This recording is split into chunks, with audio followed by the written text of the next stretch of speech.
right, everybody, we're back here, Watchmen on the Wall Paragould, and we've got Martin Lilly with us today. Good to have him. He's been letting us know what the job of prosecuting attorney is all about, and he's going to share some more things about himself and different things.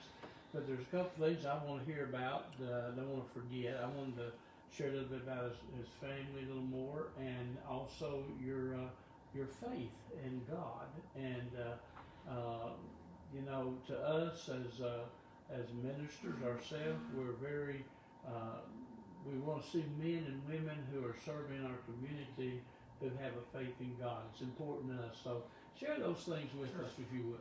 Well, thank you for letting me share that. As I told you, I grew up in Jonesboro, and growing up, we attended First Presbyterian Church in Jonesboro, and I went through all of the typical Presbyterian stuff that you go through when you turn 12 and you go through the classes and do all that sort of thing. I'd also attend church here in Paragould at Redeemer Lutheran Church. My grandparents lived here in Paragould. Their last name was Panhorst. A lot of people know my Uncle Norman. He worked at the post office, seemed like forever. Mm-hmm. I know Mary, I'm sure she's related there. And all the Panhorsts are related up here, right? And so when I went to law school, we started, my wife and I would occasionally attend a couple of different churches in Little Rock, but I'll be honest with you, for the most part, during law school, because of studying and different things, you know, I wasn't as faithful as I should have been. And that's not an excuse, that's just the way it was. And so when my wife and I moved back to Jonesboro after getting out of law school, we grew up in the church, and so we both thought it was very important. And so we started looking for a church home. Well, in the meantime, my sister, who married before I went to law school, her and her husband attended Southwest Church of Christ. And after they had a child, my parents' first grandchild, my folks wanted to be close to the grandkids, and so they started visiting Southwest, where my sister went, because they wanted to be with the grandkids. And so on Sundays, my wife and I would go to different churches and we visited, but we inevitably would always come back to Southwest because that's where my sister was, where my brother was, where my mom and dad were, and my nieces and nephews. And you know, I think at that time, you know, people I think sometimes search and they look for the perfect church, you know. And after going there a while, my wife and I, together collectively, we really felt like that we were drawn there because for a reason. And we counseled with Jimmy Adcox several different times, and my wife and I were both baptized there by Jimmy Adcox at Southwest Church of Christ in front of my folks and my family, and it was a great thing. And we've attended there ever since, and my kids grew up there in the church and were baptized there at Southwest. My mom and dad, I got to see my mom and dad baptized. That's something you don't get to see very often. And it was a great thing. And so we've been attending Southwest ever since. We're actively involved. I'm on the security team at Southwest, in charge of church security. As you know, 20 years ago we didn't talk about church security, but unfortunately now, didn't even imagine it back then. Right. But now, you know, especially the size church we are, and when you got little kiddos running around, you know, just 2 Sundays ago, as part of our routine security work, 3 kids were sitting out in the parking lot of the church smoking marijuana. And you know, who would have thought in a church parking lot, you know? But that's some of the stuff we do, and so I'm proud of my service. Matter of fact, I just got a text message a minute ago over a funeral, and they're coordinating security for this funeral because we have a food pantry. And on the days we have food pantry during the day, we have a lot of people coming up and trying to, you know, innocently trying to open doors to get, they're not knowing which door to come in, and so they don't want somebody just randomly walking through the middle of the funeral. So, you know, I want to talk a little bit, something about my faith, and it has to do with this race. I used to hear people say, you know, well, God talked to me, or He spoke to me, or I felt a calling to do something. And, you know, I've been blessed. My wife's been blessed. Our family's been blessed. We've had no serious tragedies, thank God. And I've always felt blessed, but I never really felt like God was pulling me to do something. You know, I felt like He was always working, and after the fact, I would say, well, that must have been God's will, because it worked out that way. But I had not planned on running for prosecuting attorney. There were a couple other individuals I thought were going to run that I was perfectly happy and content with. And, you know, first of all, I couldn't afford to run. But for some reason, when one of my friends asked me to take one of his vehicles out to sell at an auction in Arizona, I decided to take one of my cars out there as well. And I went out there, and we were blessed beyond our wildest expectations, and we did really well. And I believe that God was planning for this to happen. You know, He provides. Right. And 3 months ago, you know, I couldn't have afforded to take off work and campaign and do that, much less the cost of the campaign, but I couldn't have afforded to take off. God provided that money for me to do that with. And so when it got right down to the deadline, I remember waking up at 2:30 in the morning. I really wanted to wake my wife up, but I knew better. But I woke up at 2:30 in the morning, and I said, I can't not do this. And it was just something pulling me. And so I sat there between 2:30 and 5 when my wife got up, and I prayed, I meditated. Normally I would have turned the TV on and watched TV. I couldn't sleep, but for some reason I didn't. I just kind of sat there and prayed and meditated and thought. And I thought, this was meant to be. You know, this is meant to be. And you know, I'm the only one that's a current deputy prosecutor that's going to run. They need someone with experience. And when my wife woke up and I told her, of course, you don't stay married for 35 years to the same woman if she's not supportive of her husband and her husband's not supportive of her. And so I'm blessed that my wife says, if that's what you want to do, then I'm behind you 100%. And we talked, and we knew that there were going to be some things that were going to come out, and people were going to be ugly. You know, politics is a blood sport now. People traffic in the politics of personal destruction. I've tried to keep my message not on the personal aspects of my candidates, my opponents, but on their job performance or their experience. Right. Unfortunately, my opponents, you know, are attacking me personally, claiming to link that to my ability to prosecute. There was an article that came out in one or more newspapers about some back taxes that I owe. I do owe some taxes.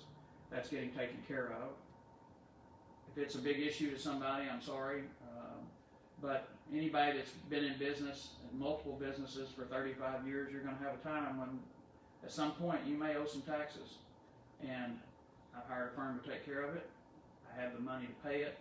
We're just getting it resolved, and it shouldn't be an issue.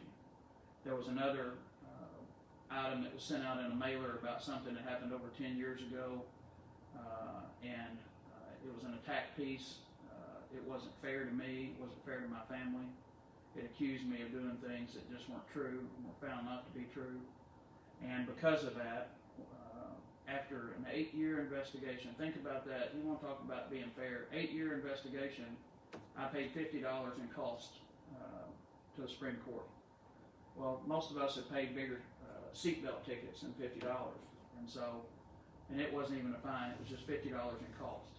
I think people are smart enough to know if that was anything serious, I'd either lost my license, I'd have got suspended, or I'd have paid a big fine. And that simply just didn't happen. So I'm glad you gave me the opportunity to address that, and I know it went way beyond what you originally asked me about, but I think it's all connected, because, you know, if I hadn't felt that strong calling, I could have just kept doing the job I was doing, could have continued being a deputy prosecutor, could have kept my private practice, kept working on cars and stuff, and I wouldn't have to campaign in 6 counties and spend a lot of money. I put over $30,000 of my own money in this campaign because God gave me that money to do this with, and so He's got a plan for me. And if this is not it, then He's got a plan for something else. I know, because He always has, and He's always led me in the right direction, and I'm going to keep following Him because I know that's the best way. Well, we appreciate your honesty and your sharing that with us this morning. And let me tell you something. He's going to be down here on May the 6th, and he's open. He's willing. We talked with him this morning. He's been telling us stuff. We've laughed together and everything else, and I've enjoyed getting to know Brother Martin with us this morning, and looking forward to getting acquainted with him. And we've enjoyed all of our people that's come online. And by the way, there's still time. It's running out before the primary starts, because it's right up. I mean, we're knocking on the door now for early voting to start. And the 24th is going to be here before you know it. And that's the day that we're going to make a difference. Now, I have to ask a couple of questions that are most important to me for the prosecuting attorney. Okay. This weighs heavy on Mark and myself and most of us ministers especially. And COVID shut down so many things. And I believe, according to the Constitution, we have the right to assemble. And they really shut down churches. And if I'm asking this, if a federal mandate comes down that says that churches are to shut down, and we can't come together as an assembly. They asked you, as a prosecuting attorney, to, these churches in Greene County, Clay County, or Crittenden and Craighead, if those pastors disobey that, would you prosecute them? Well, first of all, they would have to be arrested before the prosecutor would get involved. Or a file would have to be turned over, an investigative file would have to be turned over. I can't fathom under any circumstance me either requesting law enforcement or requesting a judge to sign a warrant for somebody for assembling for the purposes of their faith, whatever faith that is. Whether it's Christian faith, Muslim faith, Jewish faith, whatever faith it is.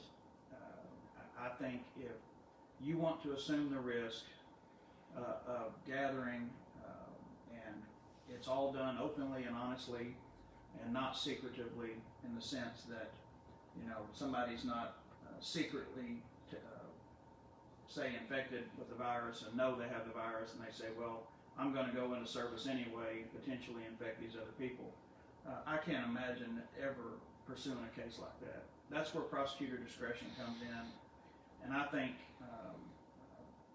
prosecutors every day, I know prosecutors every day have to use their prosecutorial discretion in determining which cases to prosecute. We've got way too many violent crimes out there to be concerned with prosecuting people for assembling. Even forget the constitutional aspects of it, just the common sense aspect of it. That just doesn't make any sense to me. And I think, honestly, if it went to a high court, I don't see any way that either our Supreme Court or the U.S. Supreme Court would condone or allow someone to be prosecuted for assembly. I don't think there's anything in the Constitution that would override that. Well, in Canada, we've already have issues that are happening. It has happened. People's been in prison, mistreated because of their evangelistic and preaching and gathering together. One of the pastors very openly been brought up on, you can look on YouTube, different news agencies. He was arrested just going up for the truckers. He didn't even go. He just said he was going to go. Yeah. Right. So this is an issue that's coming to America.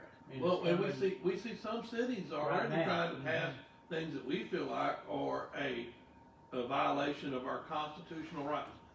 I realize, and we're big about the state sovereignty issue, I guess, because the state has a constitution, it has a lawmaking process, and those are the laws that, as a prosecutor, you're charged to keep, to enforce.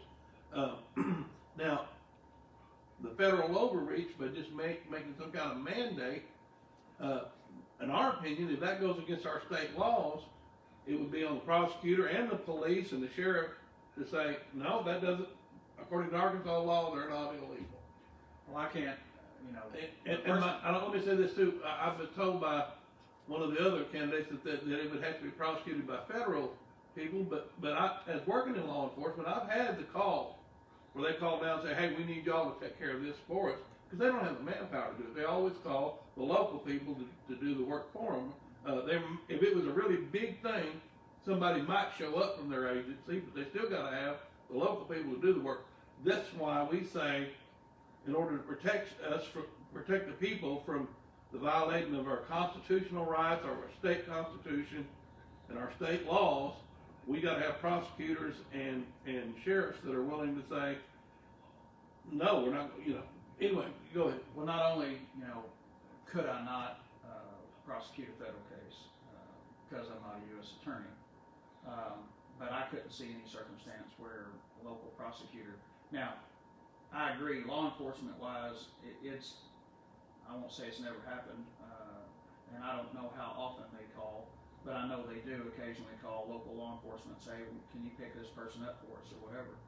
But that's between you and your sheriff of who they pick up. Now, if the sheriff turns over a file to the prosecutor's office and says, hey, we want to prosecute this person for violating this federal law, I'm going to say, hey, you're going to take that to U.S. attorney. I'm not interested in prosecuting the federal case. Right. And I wouldn't even have the authority even if I could. Right. But again, I think that it starts off at such a really a lower level, and it creeps in like everything. I don't think you're going to have come in and all of a sudden deal with federal mandates. Where it starts in, for instance, I can tell you about my discretion, because I had someone approach me wanting to prosecute an individual for posting something on Facebook that was public record. It wasn't flattering to an individual, and believe you me, after the week I had last week, I know what it's like to have unflattering stuff posted about you. And it was unflattering, and they wanted to prosecute that person for either harassment or harassing communications. Because if you read that statute, it's a very broad statute. Right. It says for the purpose to annoy, alarm, you know, that sort of thing. Well, I'm annoyed and alarmed by some of the stuff my opponents have put out there, but I don't think they should be arrested. Right. But the law enforcement actually had, it wasn't anybody in Greene County, but they actually had the nerve to ask me if I'd authorize an arrest warrant for this individual, and it was a political opponent who had posted something just like my opponents had done. It was public record. It did not look flattering. It wasn't the whole story, but if we start creeping down that road, right, we're in trouble. Free speech, right? Yeah. What if y'all say something on here somebody doesn't? You know, you've got to have the sheriff, the police department, and the prosecutor's office, and know that we're not going to prosecute you for what you say, you know, within the bounds of you know, yelling fire in a crowded room kind of stuff. But you can talk, you can give your opinion, and I mean that's one of the, I mean that's the First Amendment. I mean there's a reason it's the First Amendment. It's not the 10th. And although they're legally all equal, I think there's a reason the Founding Fathers put that one first, because that was of utmost importance. Second is the right to bear arms. And we see what's going on around the world. If we're not allowed to retain our Second Amendment rights, we're in trouble. Because we're the only ones standing between us and tyranny. Right.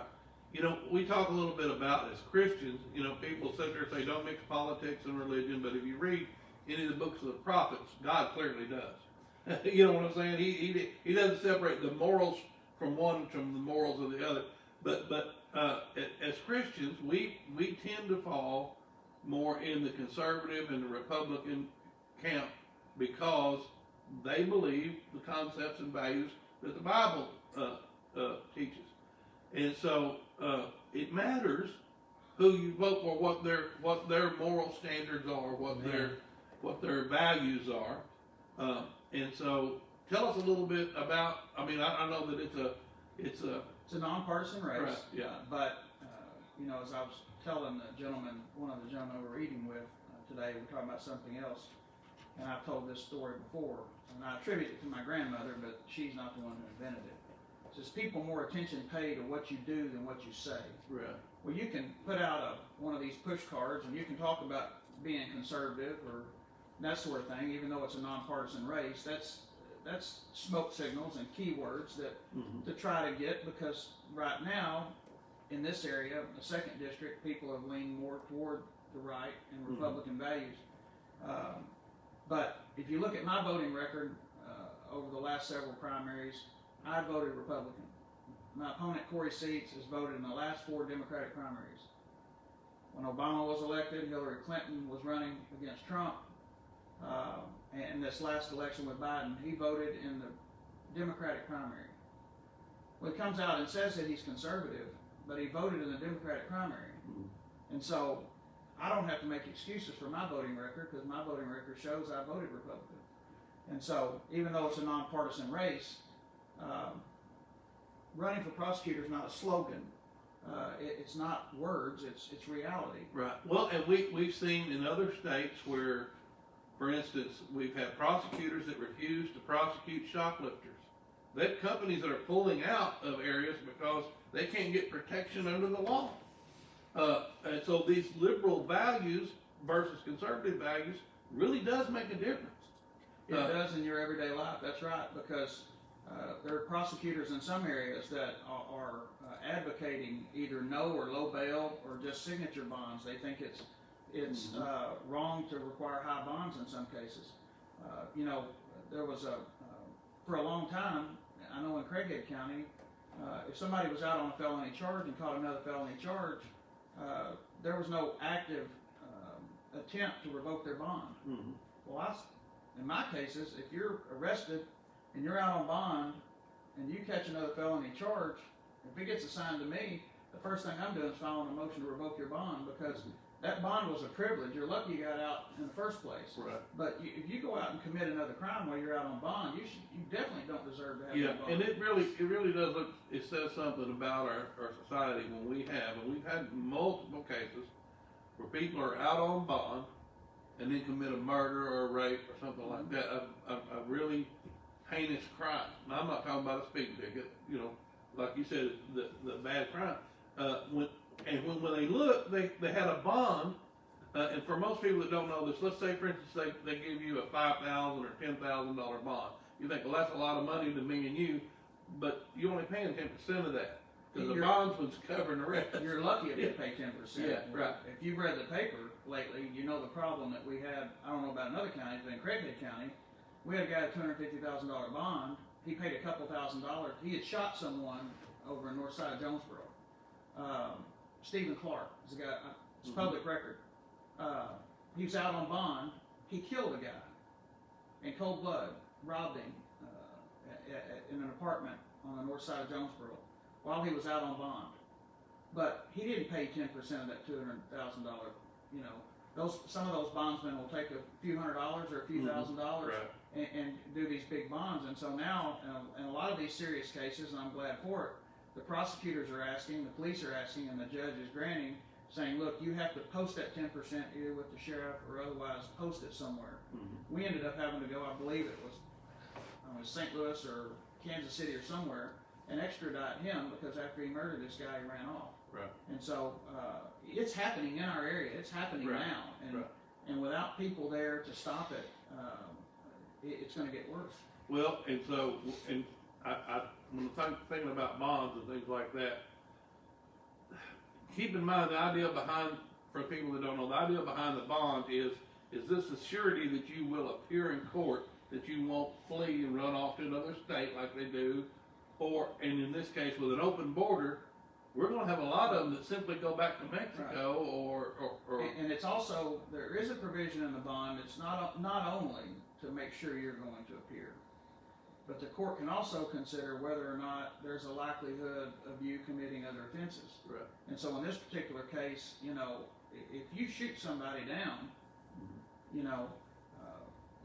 certain people are entitled to bond, but there was no indication that this individual was gonna stop this type of behavior. Mhm. This wasn't a situation where simply he got mad at somebody. This guy was a bad guy. And I suspect, don't know, but I suspect that wasn't the first time that he shot at somebody. But these violent crimes, we've got to hold them either on a high bond or enough of a bond to where hopefully we can keep them from committing additional crimes while they wait trial. But the other thing that we're doing is we're actually trying those cases, so they don't have to sit there like they used to before for a year and a half. We're trying to get these cases caught up now. Well, yeah, because that creates a burden, which brings us to the other thing, is on the sheriff's office and the local county jail. They gotta house them and take care of them, and of course, that's a burden on their tax dollars or how much they're given. So, and like I said, working in law enforcement, I realize too, a lot of times the sheriff's office or police department will look to the prosecutor's office for guidelines on some things. I'll give you an example that I dealt with quite a bit, the landlord-tenant rights and stuff like that. There was always these little things, well, at what point does this become from a civil deal to a criminal thing, you know?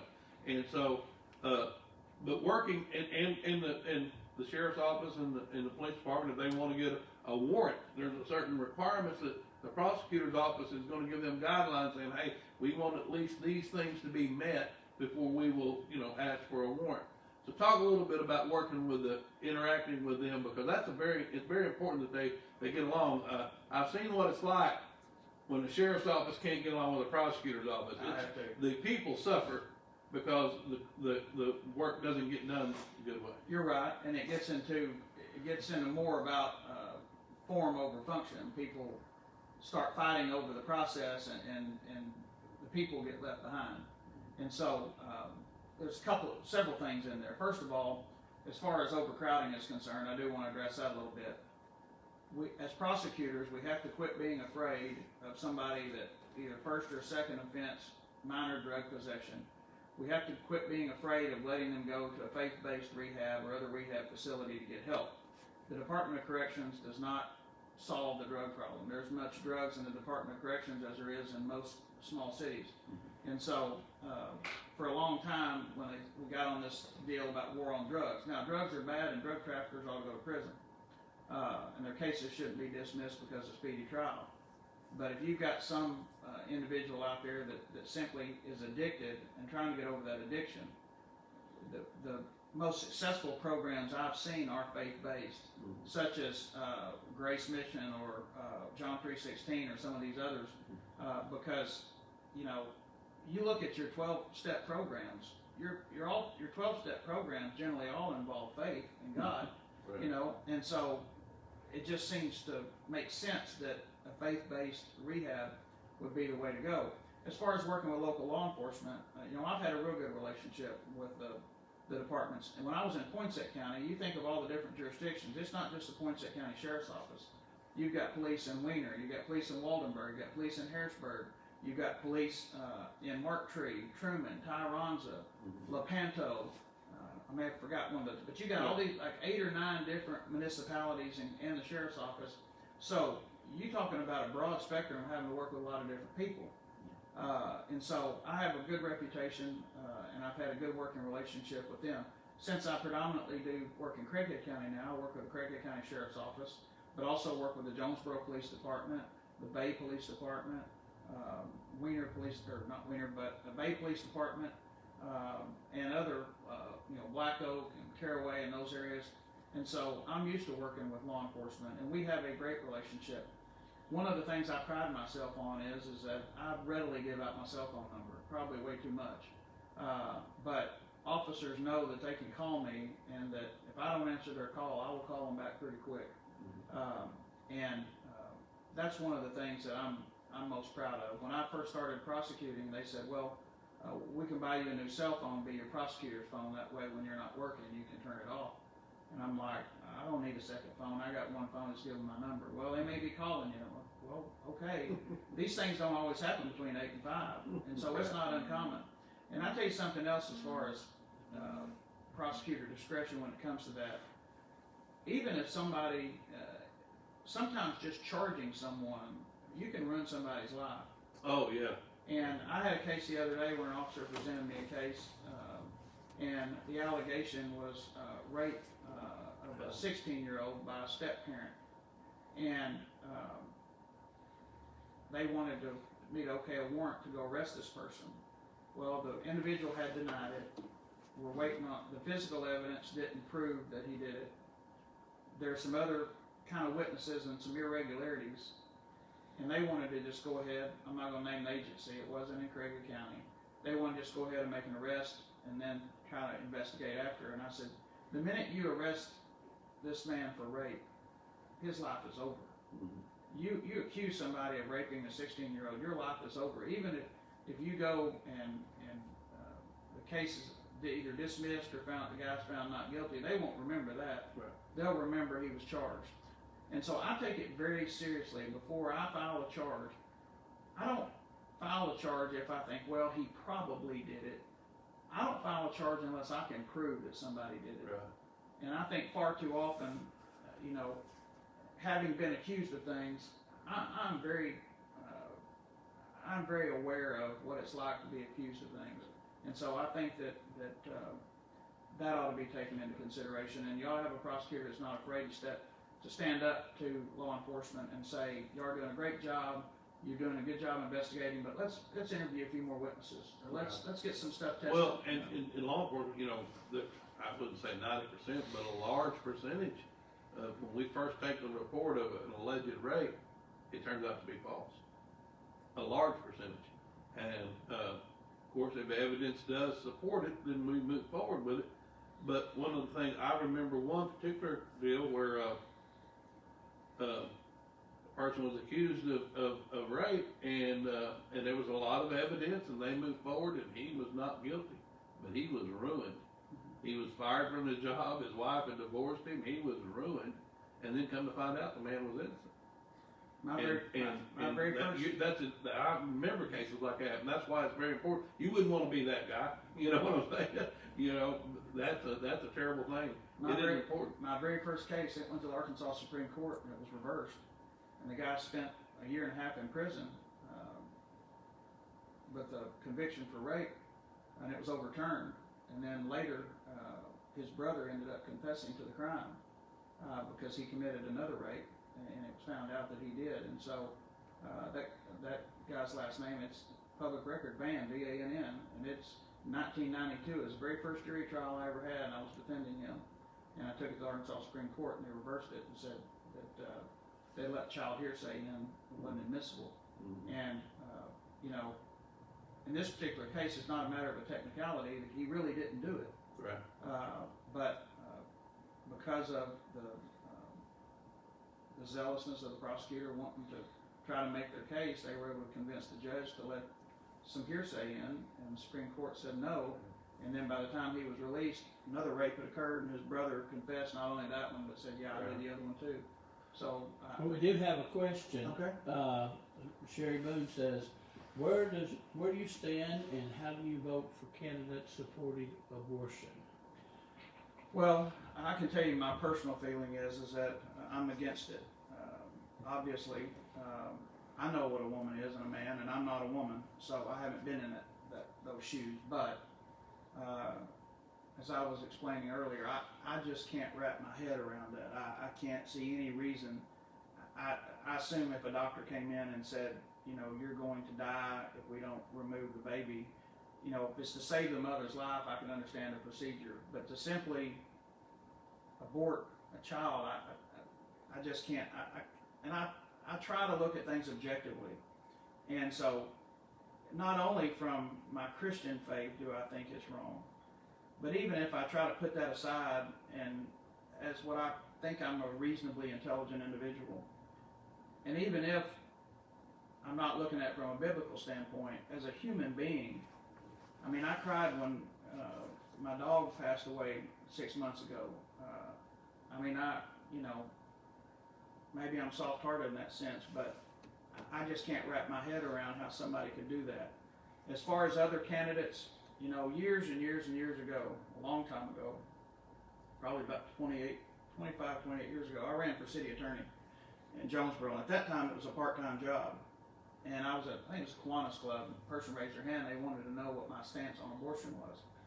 And I told him personally that I didn't believe in it. I said, but understand that the city attorney doesn't have anything to do with abortion. So, I think it says a lot about a person, their stance on it, and their character, and their you know, if they proclaim to be Christian, but they support abortion, or they support some of these other social issues, then I think it's inconsistent with their faith. Again, it goes back to, you know, it's not what you say, it's what you do. And so I can't tell you that, you know, I'm a Christian, I believe in Jesus Christ, but then say I think it's okay for someone to have an abortion.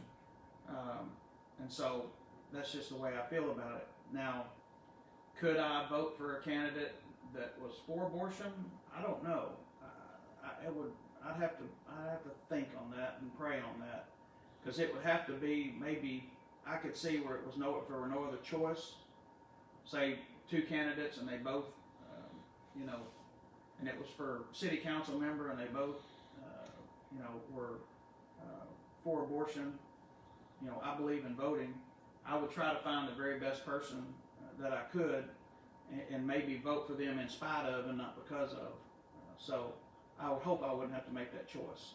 But now, if it's for an office in the Supreme Court or some high office that could have a real influence, or state legislator that could pass laws about abortion, I don't think I could vote for somebody that supported it, because I think you're fixed to see our Supreme Court start saying that, you know, what happened 40 or 50 years ago in Roe versus Wade, we didn't have the science and technology we have now, where we know about fetus's heartbeat and they're being able to survive. Incapable. Yeah, and so at that time, maybe, you know, there was no thought that any fetus could live that was in the first trimester, you know. But now science has changed, you know.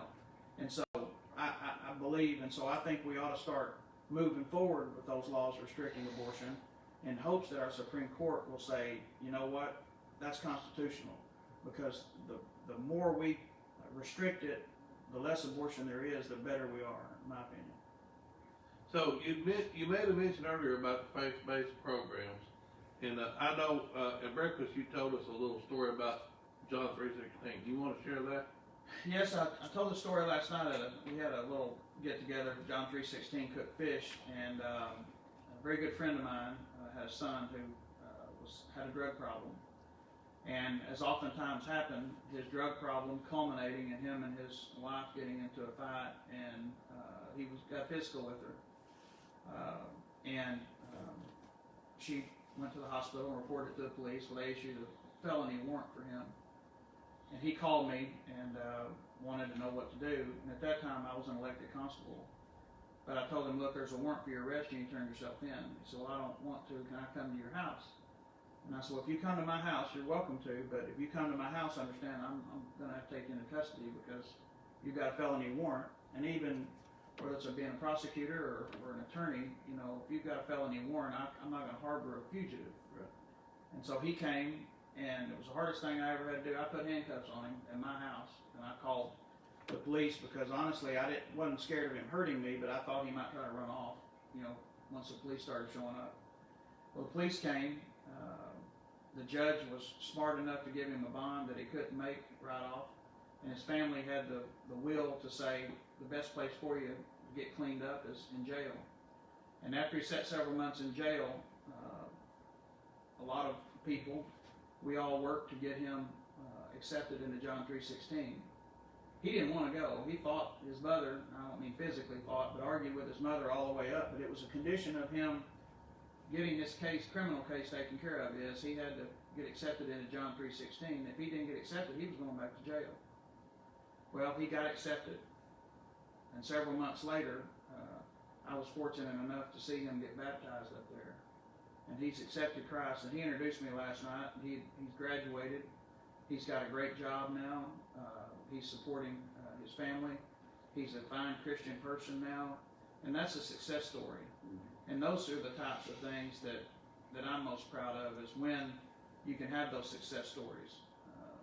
And because a lot of these small crimes, these thefts and stuff, people are stealing stuff and going and pawning it or selling it at flea market or whatever to just get enough money to buy dope. Yeah, and they Right. got an addiction, and you Yeah. know, I do believe, and I think Brian Tuggle and others that involved in faith-based rehabs will tell you,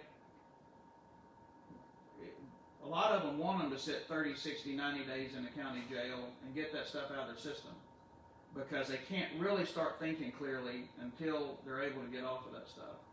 And so, especially like methamphetamine, and let me tell you something, nowadays, folks, there are no, harmless drugs, because it's getting laced with synthetic drugs. Oh, yeah, fentanyl. It's getting laced with fentanyl, which is deadly. They doubled the overdose deaths last year of fentanyl. We just went to a seminar at the crime lab. Well, and it ain't gonna get better with that open border. No, it's not going to get better. Let me tell you something, and it's not just, and people say, well, I don't fool with that. I just smoke marijuana or whatever. We had, there was a homicide case, and we believe that a large part of it was because the individual had gotten some synthetic drugs of some sort in with this marijuana, and They laced it. People killing their friend. They had there was witnesses to it. They weren't arguing or anything. Guy just walks up, boom, just kills his friend, and blacks out and says, "I don't know what happened." And it's lacing, and what concerns me, especially with the open border, is when it stops just being lacing drugs. What's going to happen when they start lacing some of this vape stuff and everything? You get all these kids now that want to vape, and all it would take is somebody going into a vape store and lacing some of this vape juice and stuff that they do, and you could kill someone, or you can make them do some serious damage. Oh yeah, I've seen the people that got exposed to some of these chemically produced drugs that they're doing, and the first time they used it, messed their brain up to the point where they're absolutely incapable of a normal life anymore. It's The horrible. first time they tried it, and it is a terrible thing. And I like what you said about of course, as a pastor, we have a faith-based ministry for men, and my thought is like the person you was talking about, that's not, we're not excusing the crime. It was a bad thing that happened. But let's look at the other option. If you'd have sent him to jail, even if he had gotten actually sent, he'd probably done much time in the county, but even if he got sent to prison or whatever, he wouldn't be there less than a year, and he's back out. And what have we done? What have we accomplished? He's not changed who he is. He's not become a productive member of society. Let's face it, we need prisons. We need prisons for the people that we need to be afraid of. And he's got a scarlet letter around his neck, Yeah. and so it's going to be hard for him to get Right. a job. He's not going to have any self-esteem because he's been told you're a horrible person, you've been to prison. Right. And for those people that think you're going to send them to prison, well, if nothing else, they'll be off drugs for 6 months. No, they won't. Now, in the county jail, they can do a pretty good job in the county jail of Right. keeping drugs out of the county jail. But I'm telling you, in the Arkansas Department of Corrections, despite their best efforts, there's lots of marijuana and other synthetic drugs in the Department of Corrections. And if you don't believe that, you're naive and you don't know the truth. Right. And so when they get out, they're still on drugs. Plus, they haven't found their way to Christ, and so they're never going to do right until they have that beacon to go toward. And I've said this for if you try that, let's say, and I know some people that have been in and out of multiple rehabs before it finally took and they got their life together. But at least give that a try, because otherwise you're just putting another burden on the taxpayer in the prison system, and maybe what you're doing is sharpening his skills, because who's he hanging around with while he's in prison? He's just getting advice on how to do it better the next time. To me, I would think that the faith-based rehab, and I feel like for the long time, because of this lie about the separation of church and state, that's been twisted. And because of that lie, we couldn't get the court systems to get involved with a faith-based program.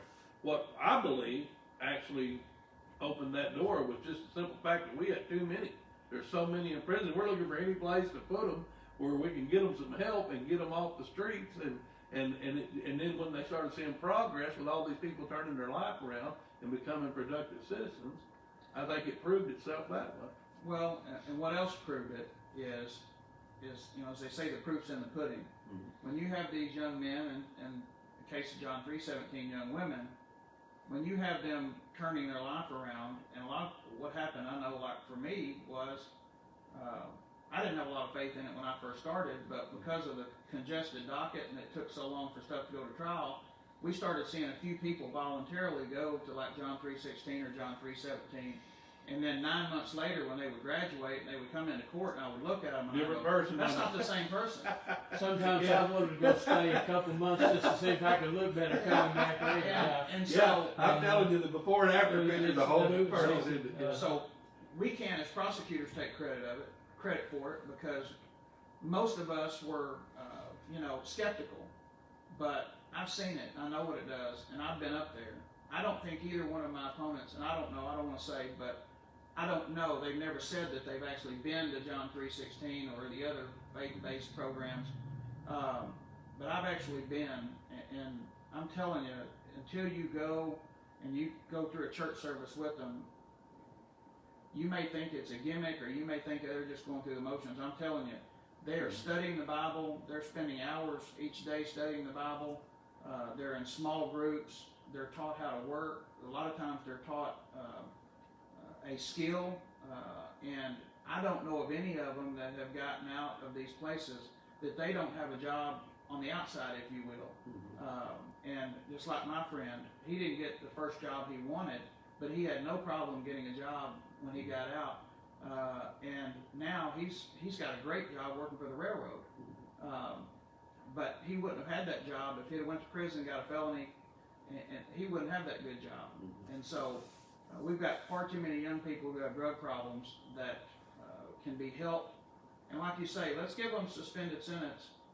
And then if they screw up or they leave rehab or whatever, we'll pick them up, put them in prison. I mean, there's a remedy for it. Right. And you know, if they're nonviolent, my general policy is if they're nonviolent and they go through one of these programs and successfully complete it, I'll do everything in my power to keep them out of prison. And You so, know, in my younger generation, when we had a young man, mostly men, that were, you know, they might steal a car, and be on drugs or anything else. One of the plea bargains that they had was going into the military. And I've seen some of these young men that I was around that their lives completely changed because here's the thing, they don't have no structure. And that's what happens when you come into the military or one of these faith-based things. We have a structure, and that's what they're not teaching in schools. That's something we need.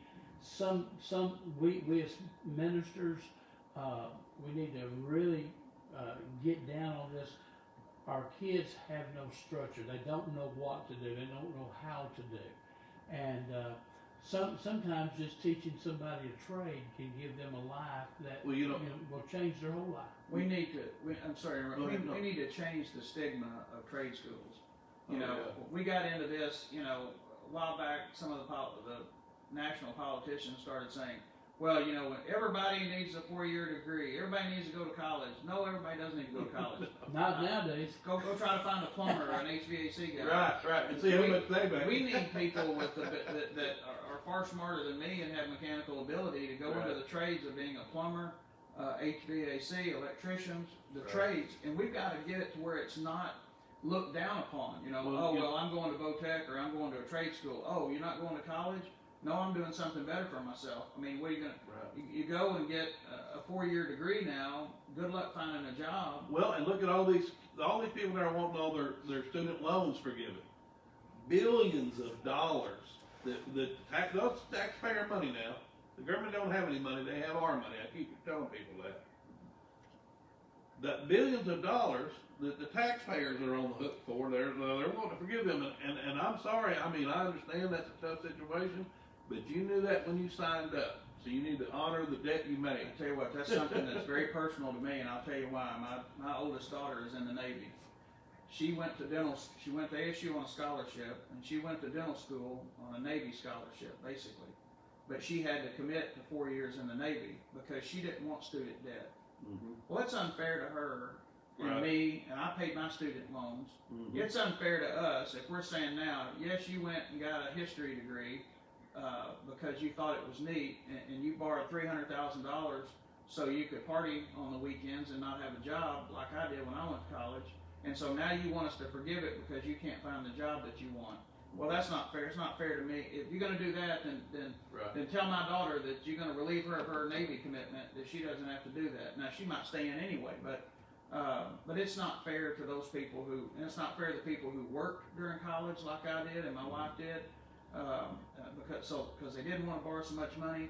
Right. And so, and what we had, and the reason that you're having these people scream about the student loan debt is, we got in a situation where we made it easy for anybody anybody that wanted to go to college to get a loan. Well, the problem was with that loan is there were a lot of people who didn't have any business being in college. Right. They should have either went to a trade school or done something different because they went a year or two and either didn't apply themselves or weren't capable and they flunk out. Now some got degrees, but they got degrees in stuff for which there's no employment. And so now they're stuck with no way to pay it back. But that's on them. Without those consequences, it's going to happen all over again. So once you start it, you can't stop it. Once you forgive student loan on one group, the next thing you know, 3 or 4 years down the road, they're going to say, well, you forgave the student loan on this group. Let's forgive the student loan on this group. Well, you learned it here on Watchmen on the Wall. We've covered several areas, and it's coming to that time that we close for the day. And we're thankful for you watching. Please share this.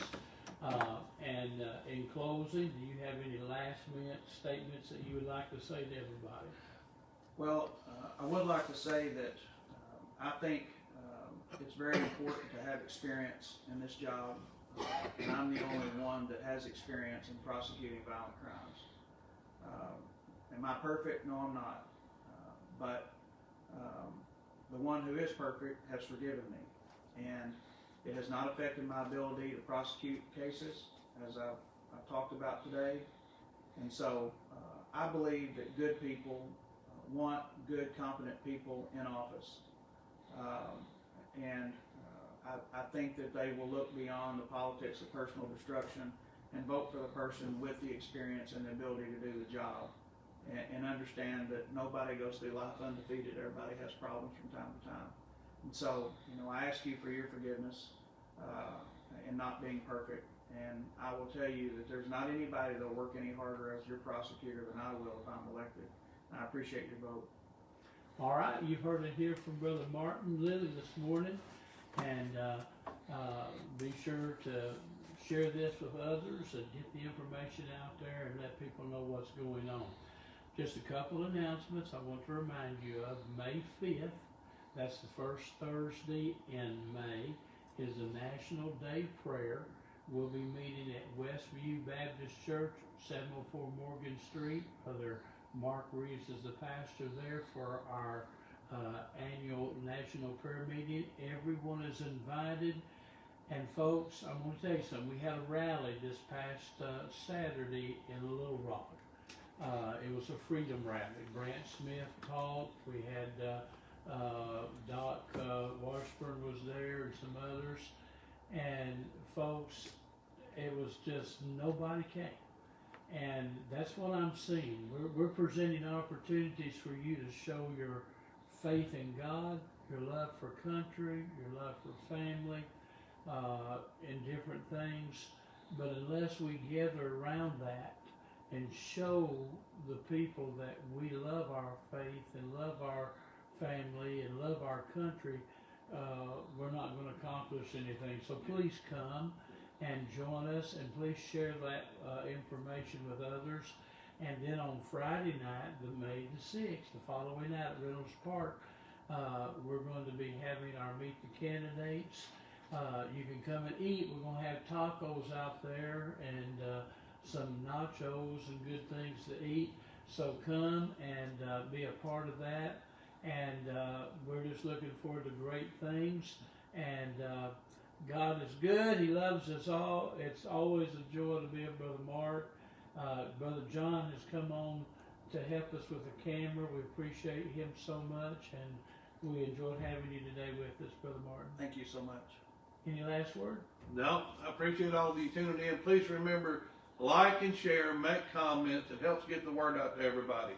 We're in a country where, as good citizens, as Christians, getting involved is a good thing to do. Get involved, get out and vote. Thank y'all very much for watching.